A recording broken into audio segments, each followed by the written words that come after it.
Halo, perkenalkan nama aku Anissa Rahmawati dengan NIM 2208985. Halo semuanya, saya Zakib Gani dengan NIM 2204572. Hai, namaku Alfa Bagus Prihadi Lagu dengan NIM 2209304. Halo semuanya, perkenalkan nama saya Sheila dengan NIM 2204411.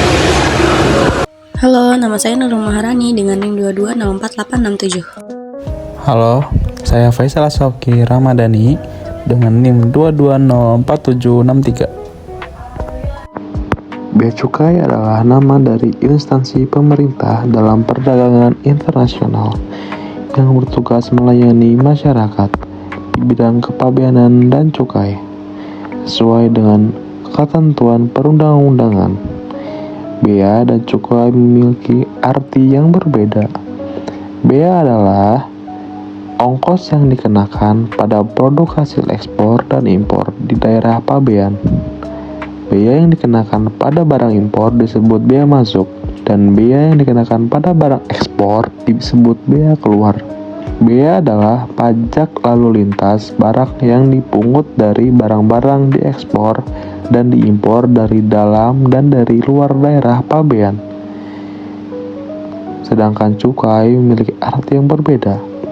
Cukai adalah pungutan negara yang dikenakan pada produk tertentu, seperti alkohol, rokok, hasil tembakau, dan produk lainnya, yang jika dikonsumsi berlebihan akan berpengaruh buruk untuk kesehatan dan lingkungan.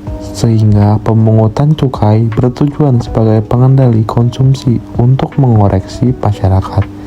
Pembayaran cukai berlangsung pada saat konsumen memanfaatkan dan mengkonsumsi barang sebagai objek cukai.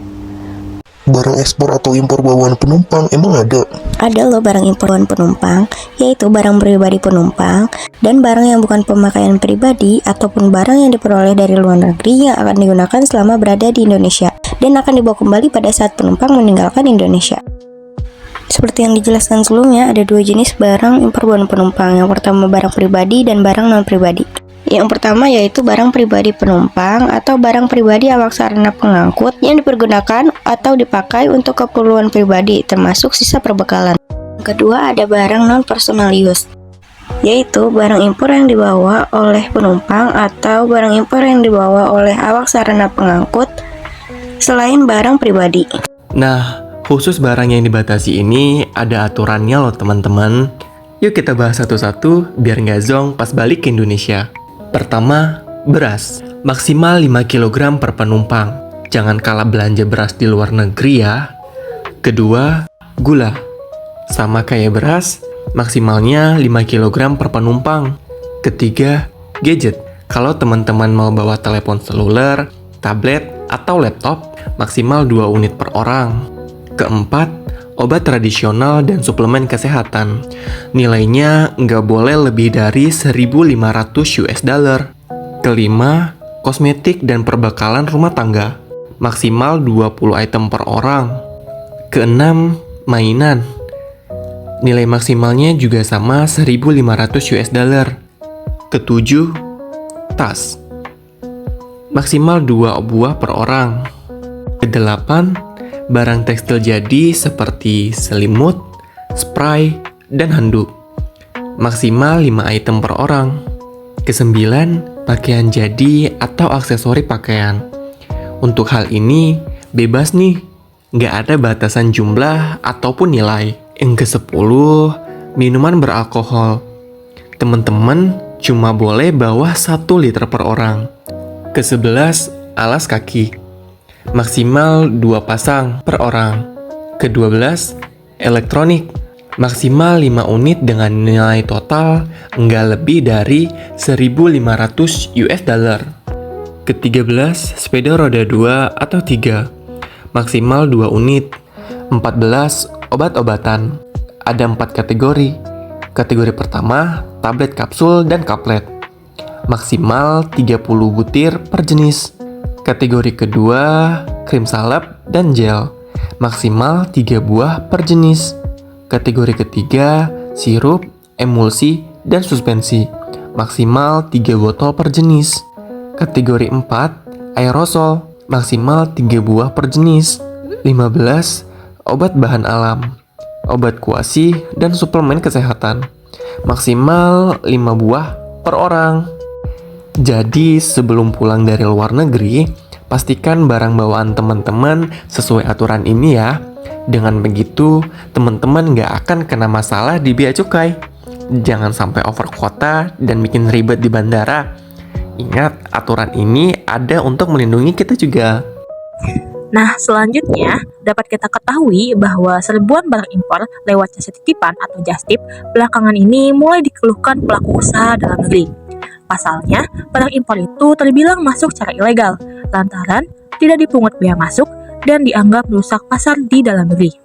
Sederhananya, istilah jastip ini mengacu pada kegiatan yang dilakukan oleh orang yang sedang bepergian ke luar negeri dan membuka jasa pembelian barang untuk orang lain. Maka dari itu, perlu digarisbawahi, yaitu barang dari luar negeri yang masuk ke wilayah Indonesia akan dikenakan pajak yang terdiri dari bea masuk, cukai, dan pajak dalam impor. Nah, aturan ini tercantum dalam Peraturan Menteri Keuangan Nomor 203/PMK 4/2017 tentang ketentuan ekspor dan impor barang yang dibawa oleh penumpang dan awak sarana pengangkut lainnya. Nah, adapun Undang-Undang Nomor 17 Tahun 2006 tentang kepabeanan. Maka dari itu, penyedia layanan jasa titipan perlu mematuhi aturan tersebut agar prosesnya berjalan dengan lancar. Nah, dalam aturan tersebut, impor barang penumpang dikategorikan menjadi personal use dan non-personal use. Nah, di mana barang personal use akan mendapatkan pembebasan bea masuk atau cukai dengan besaran free on board atau FOB sebesar $500 per penumpang. Sementara untuk barang non-personal use akan ditetapkan tarif bea masuk umum dan nilai pabean juga akan ditetapkan berdasarkan keseluruhan nilai pabean barang impor. Adapun hal-hal yang perlu diperhatikan jika kita memang ingin melakukan proses jasa titipan, yang diantaranya yang pertama yaitu terdapat dokumen PIBK BC 2.1, di mana dokumen ini terkait pemberitahuan impor barang khusus, di mana hal ini dibutuhkan penyedia layanan jasa titipan untuk membawa barang titipan masuk ke Indonesia. Aturan ini mengkategorikan barang titipan tersebut menjadi barang dagangan. Yang kedua, adanya pemahaman terkait tarif pajak. Sama seperti barang impor dan ekspor, barang titipan juga dikenakan tarif pajak PPH dan PPN, di mana penyedia layanan jastip perlu mempertimbangkannya untuk menentukan biaya layanan yang dikenakan kepada pembeli. Sementara itu, Menteri Koordinator Bidang Perekonomian Airlangga Hartarto sebelumnya mengatakan impor barang jastip akan diperketat pengawasannya di pelabuhan, bekerja sama dengan Direktorat Jenderal Imigrasi Kementerian Hukum dan HAM. Maka dari itu, untuk barang impor sendiri melalui jastip harganya di atas $500 atau setara 7,8 juta akan dikenakan pajak bea masuk atau BM. Maka dari itu, jangan sampai ada orang yang kerjanya bolak-balik hanya untuk impor jasa barang titipan, karena hal ini pastinya akan merugikan bagi negara. Kalian penasaran nggak sih 3 wajib pajak itu apa saja? Pastinya yang pertama itu ada bea masuk, PPN, dan PPH. Apa sih bea masuk itu? Bea masuk adalah pajak yang dikenakan atas barang yang masuk ke suatu negara sebesar 10%.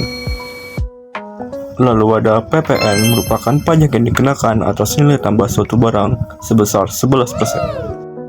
Lalu yang terakhir ada PPH. PPH merupakan setiap tambahan kemampuan ekonomis yang berasal baik dari Indonesia maupun luar Indonesia sebesar sesuai dengan NPWP yang berlaku.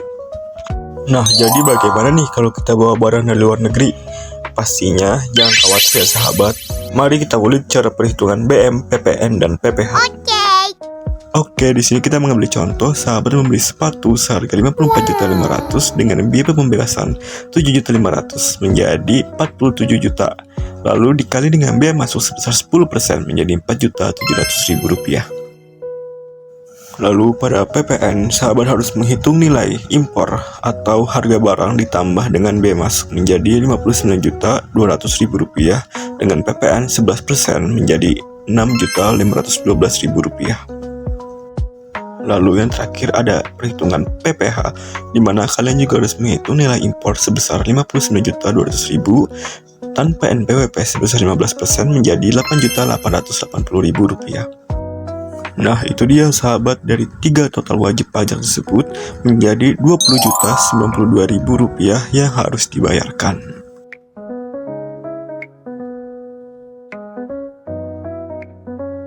Berikut adalah sanksi pelanggaran bea cukai yang wajib kalian tahu. Oke, berikutnya ada aturan hasil tembakau atau biasa disingkat HT. Jika Anda membawa lebih dari satu jenis hasil tembakau, maka pembebasan cukai hanya diberikan dalam perbandingan yang setara. Lalu, jika barang kena cukai melebihi batas yang telah ditentukan, maka akan dilakukan pemusnahan langsung di tempat.